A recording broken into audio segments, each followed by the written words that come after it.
Did you ever feel like you were just better than someone? Like you were just more superior than them in every way? Or maybe you think you could do anything you see anybody else do. Well, that's not entirely wrong. That would be an example of your ego. Everybody has an ego. Some bigger, some smaller. Did you ever hear someone say, he has a big ego? I get the sense that people think that about me, but it's not really wrong. I kinda do have a big ego. Ego's not really always a bad thing. Okay, so what is your ego? I'm gonna try to explain my best definition of your ego. Because once you can learn to control your ego, once you learn to not let your ego control you, the possibilities are endless. And you start to feel an overall sense of peace. When you come to the realization that your thoughts aren't really your thoughts. Who the world told you were isn't really who you are. You could begin to take the power back that's been inside of you this whole entire time. Okay, for real this time. What is your ego? Your ego is basically who you think you are. You're probably thinking, I know who I am, but maybe that's the limiting factor. Maybe letting go of who you think you are is what needs to happen for you to experience who you are destined to be. What exactly is your ego though? Your ego is that voice in your head that's constantly narrating everything, that's asking questions all day, and the same thing that's in charge of all your intrusive thoughts. It's like an annoying roommate that lives in your head all day rent-free. To get the roommate to shut up, we do whatever it says and cater to it and become a slave to it. And in that process, you start to become your ego. But you are not your ego. Okay, so you're probably thinking, if I'm not this voice in my head, then who am I? It's kinda confusing, but think about it. You can't be your thoughts and the one observing your thoughts at the same time. You are simply the observer of your thoughts, the awareness of your thoughts. But your thoughts come from your environment and the things that you experience in your life through your 5 senses. Most of who you think you are comes from your subconscious mind. This is the part of the mind that allows you to make decisions without even having to think. A good example of the subconscious mind would be something like playing basketball. Because playing basketball allows you to get into that flow state. It allows you to move fluidly without having to think about what you're doing. And the subconscious mind makes up 95% of your mind. The truth is, your subconscious mind really controls who you are and who you think that you are. Since this part of your mind controls what you think, it's going to control what you do. This is why it's more important to make good habits than it is to make goals. Goals are usually something that we consider to be outside of ourselves or external. A lot of the time, people say that they're chasing goals, but when you chase something, it just moves further from you and implies that this something is outside of yourself. You don't have to do so much chasing if you can just learn to be. The dream is living it, not chasing it, and embodying it, and becoming the person with the habits of who you want to be. Again, it's way more important to have good habits than have good goals. You only really need one goal, and that's to be the best version of yourself. Now you gotta ask yourself, what does that ideal version of yourself look like? You have to be able to envision it to ever become it.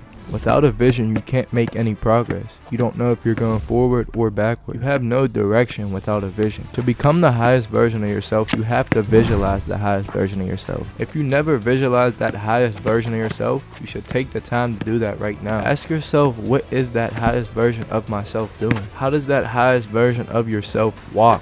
How do they talk? How do they act? How do they think? What type of business circles are you in? What type of friends do you have around you? How much money do you have in your pocket? Visualize your dream house, your dream body, your dream wife. Visualize the emotions you're gonna feel. Embody those emotions now.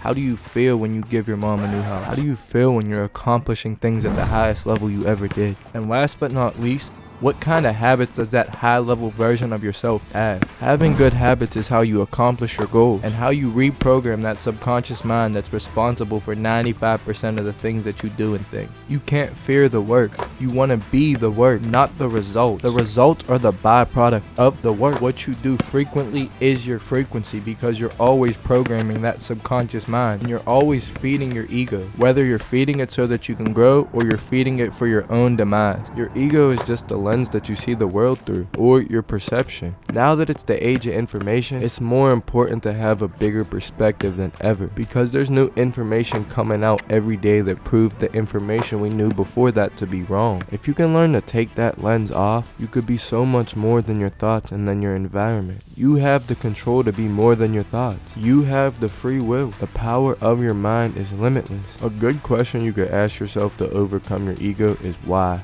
The question why is so powerful, but they made us stop asking why when we was little. I know you heard your parents say, because I said so. That made us stop asking why a long time ago. But if you ask yourself why do I believe what I believe? Usually the answer to that question is that somebody told you to believe that.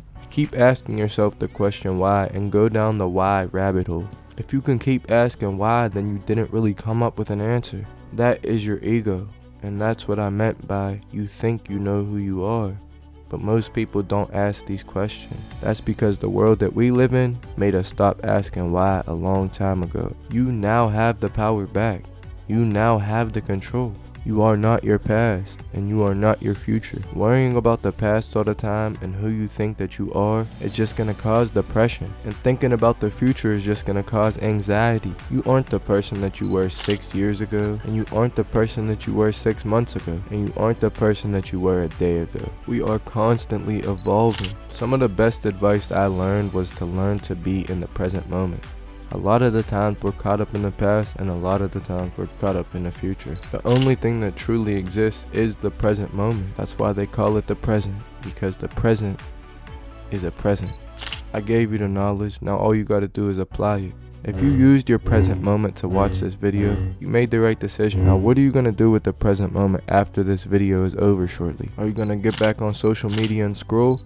Or are you gonna make the dream life that you want and that you're capable of making? Once you know something different, you could do something different. I know you really can't control the thoughts in your head, but you do control what you do with them. You're the one who gives those thoughts power. We can't let the regret of the past dictate our present moment, and we can't let the fear of the future dictate our present moment either. A big reason a lot of people never get started on following their actual dreams is because of the fear that lies in not accomplishing that dream. That doesn't make much sense, because the fear of getting started is what's gonna keep you from actually accomplishing that dream or goal. They say that the best things in life are on the opposite side of fear. We gotta let go of our past and let go of our future expectations. The past and the future don't really exist. The past and the future are created by what you do now, and that's how you master your ego.